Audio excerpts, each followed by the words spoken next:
부활의 아침에 오신 여러분을 환영합니다. 옆 사람과 인사합시다. 예수님은 부활하셨습니다.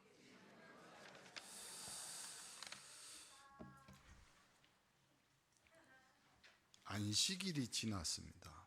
유대인의 명절 중에 이 안식일은 천지를 창조하신 하나님이 하나님의 형상대로 인간을 창조하시고 모든 만물을 창조하셨죠. 그리고 제 6일에는 쉬셨습니다. 그 안식일, 그래서 유대인은 금요일 해질 때부터 토요일 해질 때까지 모든 일을 안 씁니다.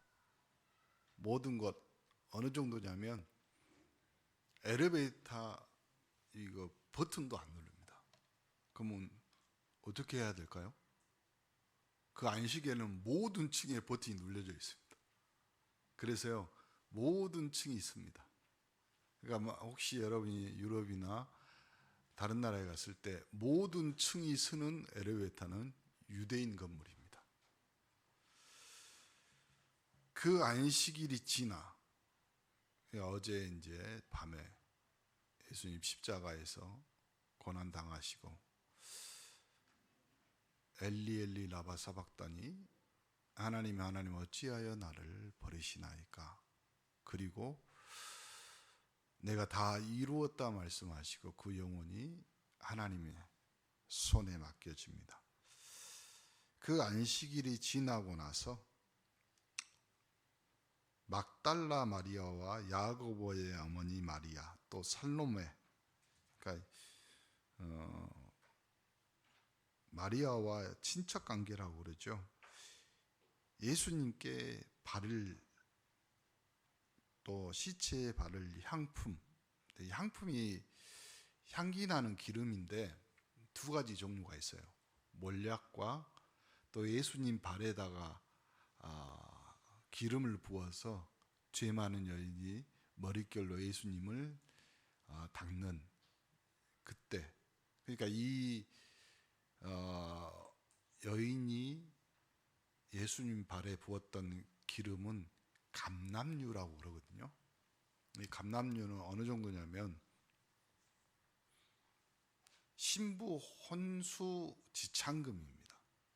그러니까 신부가 결혼할 때 우리로 말하면 뭐 이런 거 있잖아요. 근데 그걸 통째로 자기 인생의 통째를 예수님 발에 품 그런 향품을 가져다가 시체에 썩지 않게 또 냄새 나지 않게 이렇게 바르는 거죠. 해 돌 때 이제 그 무덤에 갑니다. 유대인의 무덤은 어마어마하게 커요. 어느 정도냐면 보통 이때 예수님의 무덤을 준비했던 사람 부자잖아요. 이 사람이 보통 바위 벽을 뚫어 가지고 그 안에 시체 세마포를 입혀 가지고 우리로 말하면 염원한다 이 말이잖아요. 그래서 새 옷을 입혀 가지고 거기다 눕혀놓고 그 다음에 그 입구는 아주 큰 돌로 1톤, 2톤 되는 큰 돌로 이렇게 막습니다. 막아놓고 있는데 이 여인들이 예수님 누가 그 돌을 굴려서 예수님의 몸에다가 이 향품을 이렇게 바를 수 있게 해주겠냐 고민하고 있을 때 눈을 들어보니까 벌써 돌이 굴러져 있고 그 돌이 심이 큰데 무덤에 들어가서 흰옷 입은 한 청년, 다른 성경이 흰옷 입은 천사라고 그러죠. 이 청년이 우편에 서서 이렇게 말합니다. 놀라지 말라. 너희가 십자가에 못 박으신 나사렛 예수를 찾는데 그가 살아나셨고 여기 계시지 않는다. 봐라. 그를 두었던 그곳인데 가서 그의 제자들과 베드로에게 이르기를 예수님이 먼저 갈릴리로 가셔서 그 말씀한 대로 너희가 거기서 너희들을 본다. 이렇게 말을 하거든요. 그러니까 여자들이 몹시 놀라고 떨며 아무도 또 놀라서요. 무덤에 도망해서 아무에게도 이 말을 사실을 말하지 않습니다. 잠깐만요. 여기서 부활의 첫 메시지를 들은 사람은 예수님을 생명처럼 쫓아다녔던 12제자, 가룟 유다는 죽었으니까 11제자에게 처음 말한 것이 아닙니다. 부활의 첫 메시지는 누가 들었어요? 여자들이 들었어요. 안식 후 첫날 이른 아침에 7 귀신 들린 막달라 마리아에게 보이셨고, 마리아가 가서 예수님과 함께 하던 사람들이 슬피 울고 있는 중에 이 일을 알렸습니다. 예수님이 살아나셨다. 그리고 마리아에게도 보이셨다. 이 말을 하는데 사람들이 안 믿죠. 그래서 오늘 나온 이 말입니다. 14절에 11제자가 음식 먹을 때 예수님이 그들에게 나타나서 첫 번째, 믿음 없는 것. 두 번째, 마음이 완악한 것을 꾸짖어 자기가 살아난 것을 본 자들의 말을 믿지 아니한. 그래서 예수님이 말합니다. 너희는 온 천하에 다니며 만민에게 뭘 전파하라? 그리스도를 전파하라. 복음이 아니라 부활의 그리스도, 부활의 주님을 전파하라. 오늘 여러분이 만민에게 복음, 부활의 증인으로 이 복음을 전파하는 주의 귀한 백성들이 되기를 예수 그리스도 이름으로 축복합니다. 이 부활 메시지는 극명하게 나눠져요. 어떻게 나눠지냐면 초대교회 때는 베드로와 그 사도들은 대부분 이 부활 메시지를 어느 정도만 전하냐면 사실은 예수 그리스도의 십자가의 죽으심, 고난, 이 부분, 그리고 살아나심은 사실 조금만 전합니다. 근데 이 복음의 선교의 사역이 사도행전 11장 13장으로 넘어가면서 사도 바울은 아예 그리스도의 죽음에 대한 부분, 십자가의 사건은 조금 내가 그리스도가 십자가에 죽은 것 이외에 다른 것을 전하지 않겠다 이렇게 말할 정도. 그리고 이 부활의 증인으로, 부활의 동참한 자로 자기의 메시지를 전달합니다. 여러분이 아주 중요한 일을 하는데 어떤 것이 주가 되고 어떤 것이 부가 됩니까? 사람이 인생을 살아가면서 주가 되는 것이 있고 부가 되는 것이 있습니다. 어떤 목회자가 저한테 그런 말을 했습니다. 목회를 하면서 선교나 또 가정이나 뭐 이렇게 하려고 하니까 너무 경제적으로 어려우니까 누가 소개를 했대요. 주식 투자를 하는 것을. 그래서 조금 했대요.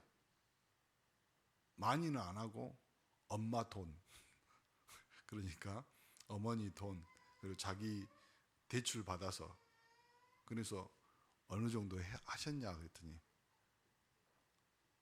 너무 어려웠다. 근데 돈을 잃고 뭐 하고 그것이 어려운 것이 아니라 내 24시가 아침에 눈 뜨면 핸드폰 꺼내서 주식시장 확인한 것부터 시작하더라. 그래서 그것이 내 주가 되는 것이 목회자로서는 양심에, 하나님 보시기에, 그래서 정리한다. 그렇게 말하더라고요. 오늘 예수가 그리스도라는 사실을 다른 사람에게 설명하기 위해서 우리는 공부하고 일하고 사역하고, 우리는 그거 하는 거 거의 줍니다. 보세요. 이것 때문에 우리는 성공하려고 하는 거고, 세상 사람들이 다 죽어 가는 거니까, 또 부활에 대해서 모르니까 살려내야 될 거 아닙니까? 그래서 렘넌트들이 이것 때문에 공부하고 이것 때문에 최선을 다해서 준비하는 거잖아요. 예수가 그리스도다. 그는 부활하셔서 지금도 역사하고 계신다. 그 이름으로 여러분이 기도하시기를 간절히 축원합니다. 세상 이길 비밀, 성령 충만함을 받으라. 예수님이 제자들에게 나타나서 부활하시고 뭐라고 했어요? 숨을 내쉬면서 성령을 받으라. 그렇죠? 여러분, 우리가 착각하는 것 중에 하나가 예수 믿고 나서 하나님이 주신 응답, 하나님이 주신 성취, 이걸로 여러분의 기준을 삼는데, 여러분이 성령 충만이 가장 큰 힘이고 성령 충만이 우리의 가장 큰 수준이 돼야 돼요. 근데 대부분 이것도 저것도, 그래서요, 다른 거에 속지 마세요. 첫째는 자기에게 많이 속거든요. 자신에게. 살아온 인생이 있고 살아온 세월이 있기 때문에 자기의 경험도 있고 자기의 철학도 있고, 제일 문제가 뭐냐면 자기의 성격도 있습니다. 자존심도 물론 있겠죠.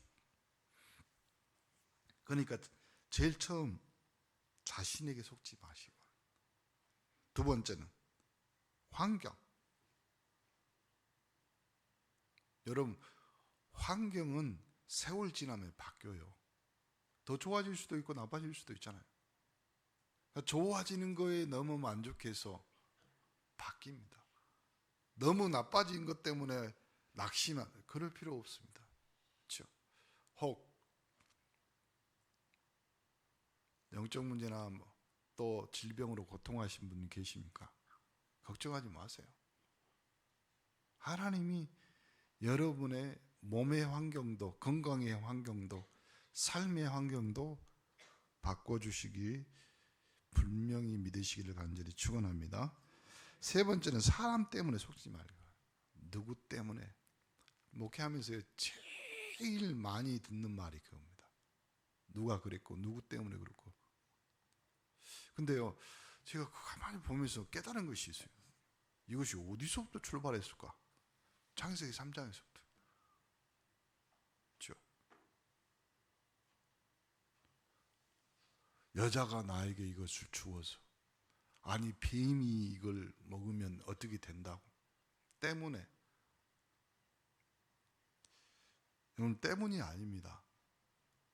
바꿔요. 오늘부터 뭐라고 하냐면, 누구 덕분에 은혜 받았습니다.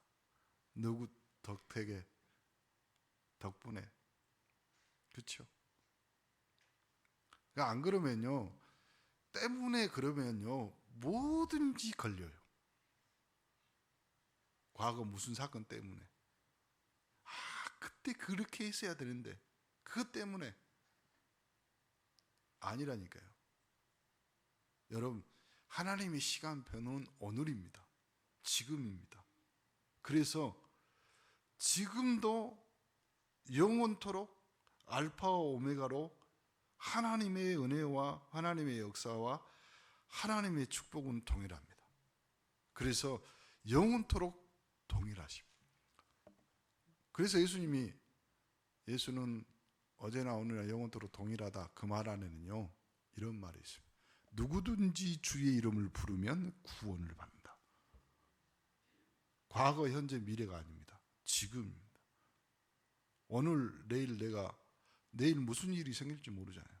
그래서 오늘 내가 예수 그리스도 이름을 사용하는 부활의 주님을, 그 능력을 사용하는 여러분 되기를 바랍니다.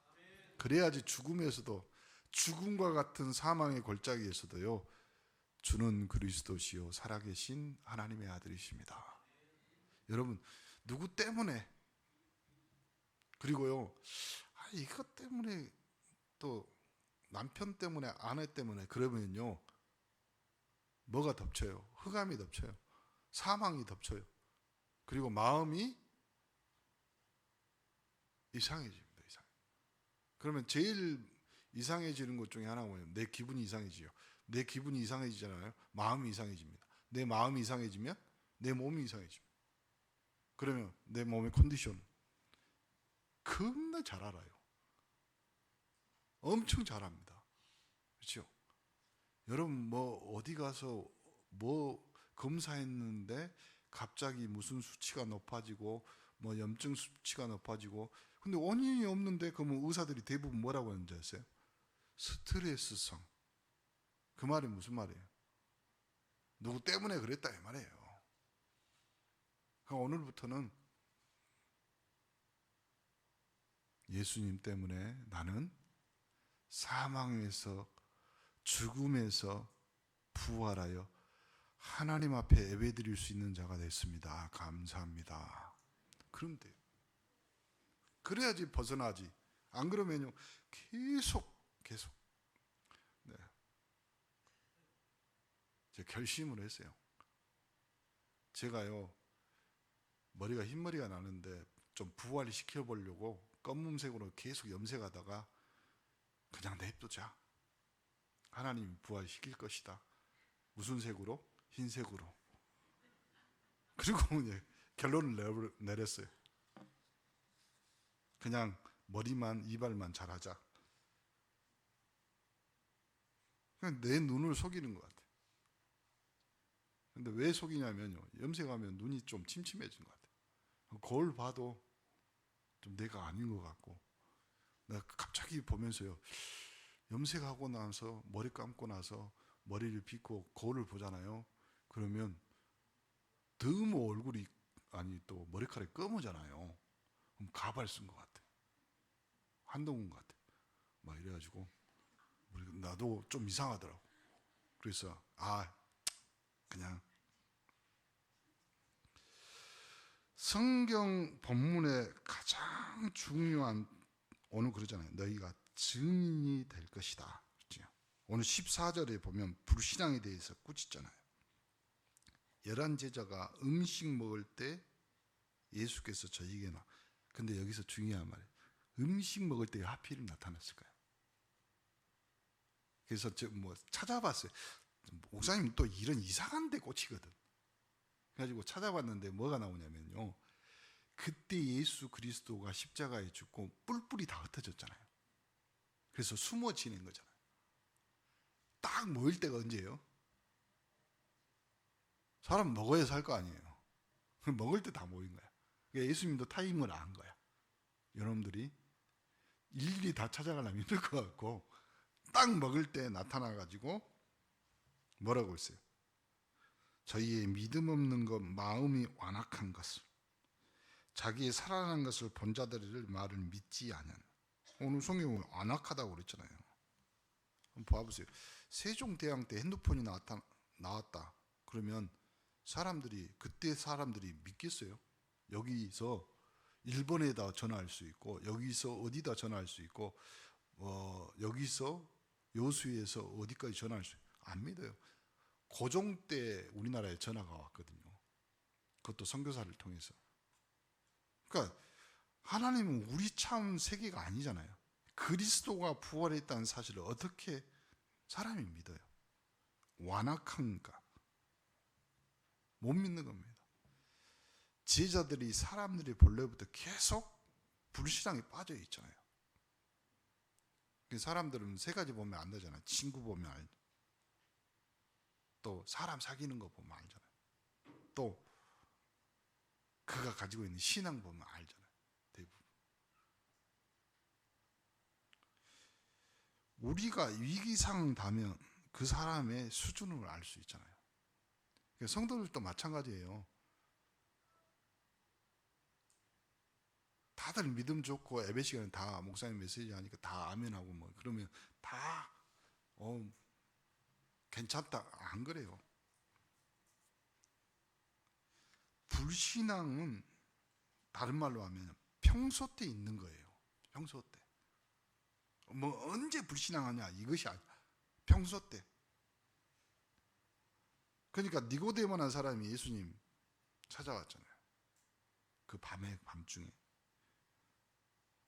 그리고 어떻게 하면 사람이 거듭나, 뭐 별말을 다 물어보잖아요. 그러니까 예수님이 내가 앞으로 세상에 일어난 일을 네가 이야기하면 알아듣겠냐? 하물며 하늘의 일을 말하는데 네가 알아듣겠냐?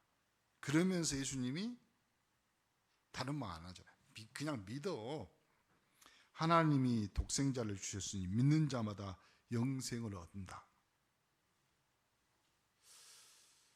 지금 신학자 중에서요, 부활을 믿는 신학자들이요 별로 없어요. 인간의 이성으로 하나님의 부활, 특히 동정녀 마리아 탄생, 또 하늘로 올라가셔서 다시 오신다, 안 믿습니다. 그러니까 하나님이 이성을 인간에게 준 것은 하나님의 형상으로 하나님의 모양이기 때문에 닮아서 이성이 있는 거예요. 그러면 이성의 한계에서 굉장히 유명한 책을 쓴 독일의 칸트라는 사람이 쓴 책이 이성의 한계에서의 종교. 그래서 그 결론이 뭐냐면 이성의 한계에서의 종교는 인간의 도덕 윤리에 맞춰져 있는 거다. 이렇게 결론을 지어요. 하나님이 인간의 이성을 준 이유는요, 하나님의 형상이고 하나님을 믿으라는 말이에요. 이성으로 하나님을 판단하란 말이 아니거든요. 근데 우리는 우리 머리로 하나님을 결정합니다. 지금 많아요, 기독교 안에 목사님들이 하나님 나와봐 이러잖아요. 그러니 제가 기도하면서 하나님, 우리가 목회자가 잘못입니다. 목회자들이요 너무 교회의 부흥을 위해서 세상의 오만 것을 다 끄집어들였습니다. 하나님 제일 싫어하는 우상 숭배까지 끌어들입니다. 지난주에 영적 간음이라고 그랬잖아요, 우상 숭배가. 그리고 어떤 너무 그거에 집착해가지고 신비 쪽으로 가는 데가 많습니다. 은사는 무조건 나쁜 건 아니에요. 어떤 사람에게는 이런 은사가 있고, 목사님은 가르치는 말씀 전하는 은사가 있고, 어떤 사람은 봉사하는, 어떤 사람은 성령 충만해서 방언하는, 그렇잖아요. 근데 어떤 교단에서 정확히 말해요. 방언 못하면 성령 못 받는 거다. 그 말이 아니잖아요. 울리는 꽹과리가 되면 뭐 하겠습니까? 사랑이 없습니다. 그 사랑이 대부분 우리가 아는 사랑으로 생각, 그 말이 아니라 그리스도가 죽기까지 죽음에서 십자가에서 우리의 모든 죄를 사하신 하나님의 사랑이 없으면 그 말이잖아요.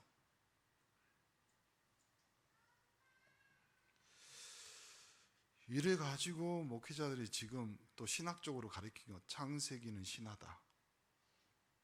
통합적에서 했어요, 이미. 저도 그거 배웠고요. 근데 거기에 나오는 모든 내용들이 인간의 신학을 만들어서 하나님을 판단하고 말씀을 정리해. 우리가 조심해야 될 것 중에 하나가 그거예요. 하나님의 말씀을 읽고 깨달았다. 물론 맞는 말입니다. 하나님의 성령이 깨닫게 하시고 이해야. 다 깨달았단 말은 아니잖아요. 그렇죠? 그럼 목사님 물어볼게요. 여러분이 복음을 깨달았습니다. 그리스도를 깨달았다. 그러면 그거는 여러분이 깨달은 거잖아요. 그것이 예수 그리스도, 그것이 복음의 다냐고요. 아니잖아요. 여러분 세월을 지나오면서 신앙생활하면서 그때는 그 복음, 그 깨달음이 다인 줄 알았는데 지금 또 말씀 듣고 예배 드리면서 또 다르잖아요. 애가 커가듯이 부부가 결혼해서 사랑하며 살아가는 세월 동안 삶의 질이나 사랑의 농도가 달라지는 것처럼 다 다르거든요. 우리가 사명을 깨닫는 것, 깨닫는다는 것은요, 너희는 만민에게 가라, 만민에게 이 복음을 전하라. 분명히 말씀입니다. 그리고 나서 하는 말입니다.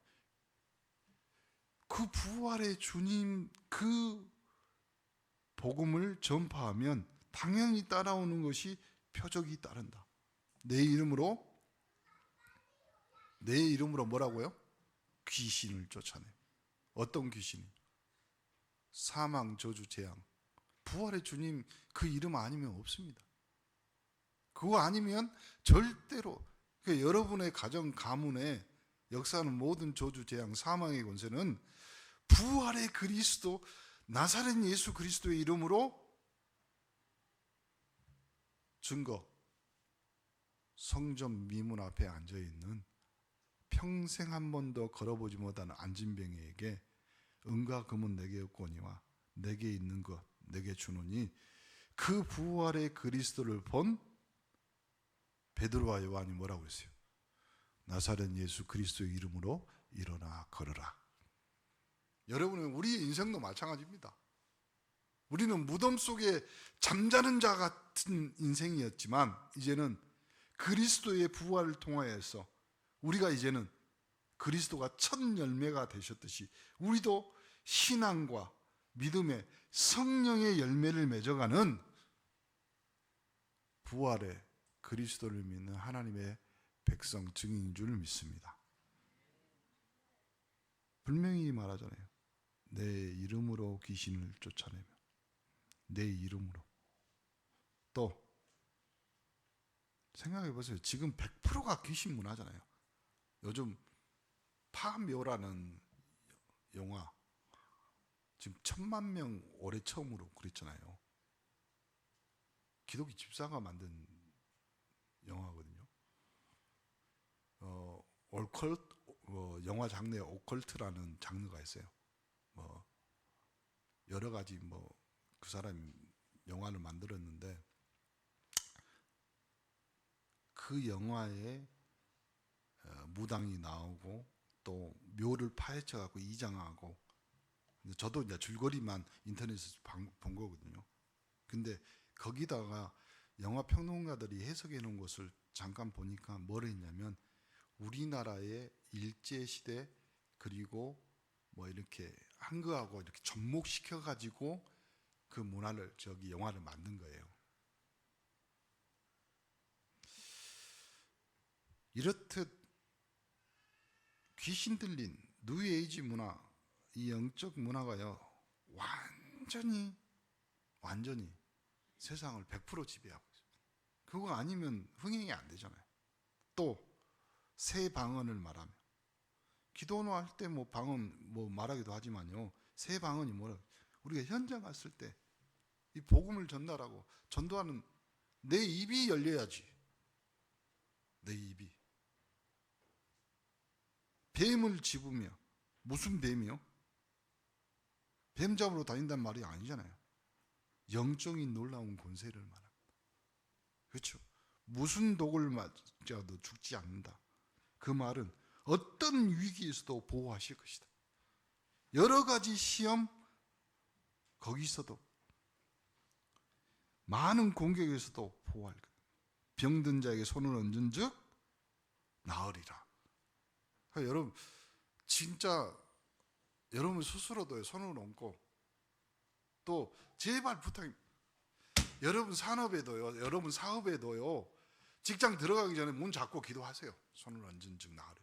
진짜 우리 경제, 하나님 이 경제로, 이 산업으로 전도 선교 후대 키워야 되고 237 5천 종족 세 가지 뜰을 만들어야 되는데, 하나님 이 아픈 경제를 치유하여 주옵소서. 손을 얹고 기도하세요. 여러분 가정, 하나님 나만 예수 믿고 내 가정 가문, 이 복음이, 이 신앙이 아픈데, 하나님 여러분 집에 들어갈 때 제가 효과 있는 데를 알아요. 효과 있는 데.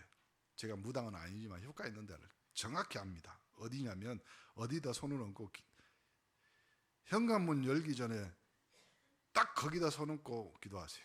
어디냐면 우리 교회에 붙어 있는데. 너무 높이 붙이지 마세요. 진짜 무슨 말이냐면 그런 말이 아니라 진짜 기도하세요. 하나님. 그러니까 유대인은요, 나가면서 들어가면서 아니 그 문짝에다, 문설주에다가 이스라엘아 들으라. 오직 하나님 한 분이시오. 그 글자를 아이들이 부모들이 지나가면서 보잖아요. 하나님, 요놈 아들이 맨날 삘삘 돌아다니고 공부는 안 하고 요놈 어떻게 자고 있으면 발에다 손을 얹고 발 붙잡고요. 하나님, 이 발목댕이에게 전도하는 아름다운 발이 되게 하옵소서.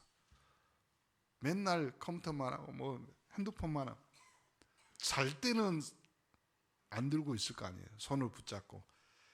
하나님, 이 손가락이 전문성과 달란트를 주셔서 237 5천 종족을 향한 전도자의 손가락이 되게 하여 주옵소서.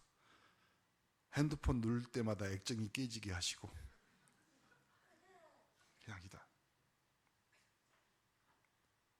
그러니까 여러분이 이제는 부활의 주님 그 그리스도의 증인이기 때문에 여러분이 손을 얹은 즉 나으리라. 확실히 믿으시기를 간절히 축원합니다. 19절 20절 보니까 보호자에 앉으사 그들과 함께 역사하셨고, 정확히 말하면 그리스도는 부활 승천하셔서 보호자에 앉으사 성령으로 지금 우리와 함께 계신 줄 믿습니다. 뭐 우리 기독교를 종교라고 한번 봐봅시다. 종교 가운데 점 안 치는 종교는 기독교뿐입니다. 이유가 뭡니까? 지금도 성령으로 말씀을 우리에게 성취하실 줄 믿습니다. 그러면 어떻게 하면 증인이 되겠습니까? 첫 번째, 그냥 믿음 가지세요. 여러분, 뭐 믿는데 여러분이 뭐 힘쓰고 애쓸 필요 없잖아요. 믿음이 없으면요, 아들을 예수님 앞에 데리고 왔던, 간지라는 아들을 예수님 앞에 데리고 왔던 그 아버지처럼 하나님, 나의 믿음 없음을 용서하여 주시고 믿음 생기게 하여 주옵소서. 기도하면 됩니다. 어떻게 하면 이 증인이 되냐? 여러분 생각을 바꿔요. 그러면 돼요. 그렇죠? 이제는 죽음에서도 부활한 그리스도의 증인이다. 기도하면 됩니다. 예루살렘을 떠나지 말고 아버지 약속한 것을 기다리라. 저는 확신하고 또 기다리고 있습니다. 왜 그러냐면 3.18 영적 서밋으로 우리 교회를 하나님이 이끌어 가시는데 여러분이 앞으로 그 증인이 될 것이고, 또 그 증인의 현장이 여러분의 산업이고 여러분의 가정이 될 줄 믿습니다. 기다리세요. 언제까지 기다리면 됩니까? 언약 붙잡고 기다리고 있으면 여러분 안 되면 여러분 후대들이 있잖아요. 걱정하지 마세요. 그렇죠? 아니, 모세는 80년 기다렸고 아브라함은 100세의 아들을 낳았잖아요. 무두셀라는 너무 기다렸어. 누구를요? 노아를. 969살. 걱정하지 마세요. 믿음 가지시고 기다리시면 됩니다. 여러분이 성령 충만을 받으면요, 능력 생기고 땅 끝까지 증인이 될 줄 믿습니다. 그럼 뭐 하면 되냐면, 부활하신 주님, 여러분 가는 곳마다 말씀으로 성취될 줄 믿습니다. 이 언약을 우리 렘넌트들이 붙잡는다면 여러분의 학업에, 제발 부탁이니까 공부하면서 기도하지 마세요. 기도로 공부하라니까. 우리 산업도 마찬가지예요. 일 저질러 놓고 산업을 하는 것이 아니라 기도하다가 하나님이 주신 산업. 그렇죠? 그러면 됩니다. 목사님한테 제발 선 조치 후 보고 하지 마시고, 이런 거 있어요. 목사님 목회자로 세운 이유는요, 목회자에게 판결권이라는 것이 있어요. 아무것도 아니에요. 그냥 목사님 손들어 축복하면 축복 받는 거예요. 그냥. 그러니까 축도하기 전에 도망가지 마시고. 그렇죠? 렘넌트들은 기도하면서 하나님, 달란트, 비전 억지로 보려고 하지 마세요. 하나님이 보여주셔야지. 그러니까 더 중요한 것은 C, 언약 잡고, V, 보여주고, D, 꿈꾸면 됩니다. 그것이 이미지 되고 여러분의 작품이 되는 축복을 누리시면 됩니다. 부활의 증인으로 오늘 이 아침에 여러분이 땅끝까지 만민에게 부활 복음을 전달하는 증인으로 부르신 줄 믿습니다. 하나님께 감사드립니다. 이 언약을 놓치지 않게 하옵소서. 증인이 되게 하옵소서. 우리 후대들과 우리 성도들을 넘어뜨린 것들이 무너지게 하옵소서. 현장에서 또 교회에서 시험 들지 말게 하시며 하나님의 말씀을 듣는 종들이 되게 하옵소서. 특히 우리 산업인들, 우리 렘넌트들이 세계 살리는 응답이 오늘부터 시작되게 하옵소서. 예수 그리스도 이름으로 기도합니다. 아멘.